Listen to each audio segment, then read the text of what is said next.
Hi guys, good morning. So mag-hiking nga pala kami. So nandito na nga kami sa bundok. So dito kami guys dito na ako nag-video. Dito na ito papunta sa puntahan namin. So ayan, short hiking lang naman ito siya guys. Hindi siya mahirap, easy hike lang. So ayan, so ito may nadaanan kaming flood control. So ayan, sana guys ganito din yung sa Pilipinas, no? Alam niyo ba guys, sobrang tagal na ng flood control na yan. So kung ganyan lang din sana yun sa Pinas, di sana maganda din yung ano, 'di ba?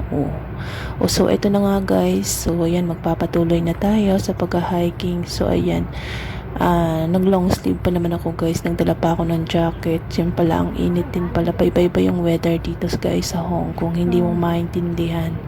Ayan, so ang ganda 'di ba ng hiking nila. Talagang may mga daanan na kasi araw-araw ba naman guys may nag-hiking. So ayan, kaya kaiba talaga ang Hong Kong. Yung mga tao dito guys, mahilig talaga sila mag-hiking.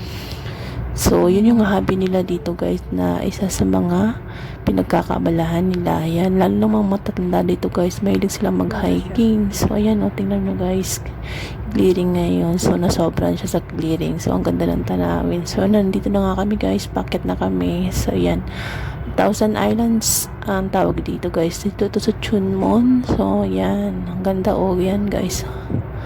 Ayan.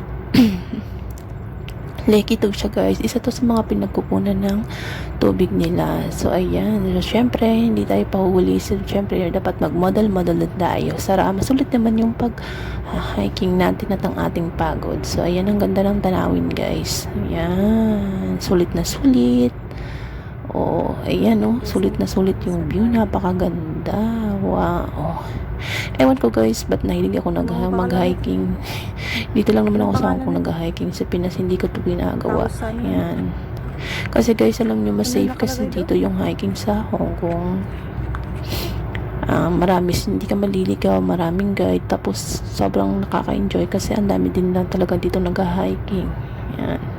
Sa Pilipinas kasi mag-hiking ka, kailangan mo pa ng tour guide, magbabayad ka pa, ganun. So dito hindi mo na kailangan kasi may mga guide sila, ganun. May mga signs sila na para hindi ka maligaw. Ayan. So may nakita nga pala kami, ewan ko ano ba yan, parang ano siya, paminta, ganun. Hindi ko alam kung nakakain ba yan o ano. Hindi yata, wala namang makakain dito guys sa bundok ng Hong Kong.